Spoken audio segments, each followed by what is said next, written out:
ওইখান থেকে খবর আছে আমার সব এজেন্টকে ঢুকতেই না, তারা 8টার সময় ঢুকতে দেয়। সামান্য একটা অজুহাত ছিল কি, এটা বলতে যে তারা কি একটা ফটো, 2টা ফটো থাকবে, একটা ছিল, এই জন্য সব এজেন্টকে তারা বাইর করেছে।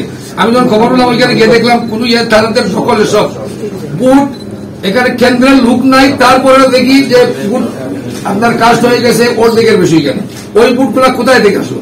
এরপরে খাদিমপুর থেকে এসেছে, তারপরে এসেছে ইয়ে থেকে, এই পাঁচপাড়া থেকে।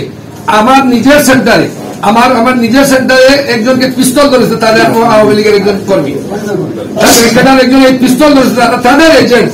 আমি পুলিশে কমপ্লেন করছি, প্রিসাইডিং অফিসারের কাছে বলছি, তারা সব কেউ কোনো দায়িত্ব নেয়নি। প্রিসাইডিং অফিসার কেন এইটার অ্যাকশন নেবে না? তারপর আমি পুলিশকে কমপ্লেন করেছি, পুলিশ গেছে 1 ঘন্টা পরে, ওইখানে 1 ঘন্টা পরে গেছে। আমার ওই যে কাঁপতে ছিল, আমার যে ছেলেটা যে এজেন্ট ছিল ওইটাতে, সে কাঁপতে কাঁপতে বলছে আমাকে মেরে ফেলবো, আপনারা সাথে সাথে এগিয়ে নেন। এই আমি আমার আমি বর্জন করলাম। এই ইলেকশনের কোন ইয়েই হয় না, এটা প্লেইং ফিল্ড, কত কিছু বললেন ওরা যে এটা level playing field, free fair credible, কত কিছু শুনলাম। এখানে তো দেখছি কমপ্লিট উল্টা দৃশ্য। এখানে তাদের ক্যাডারে দখল করে হচ্ছে সব জায়গা, সবটা সেন্টার দখল করে, একটা সেন্টার কারো দখল নেই।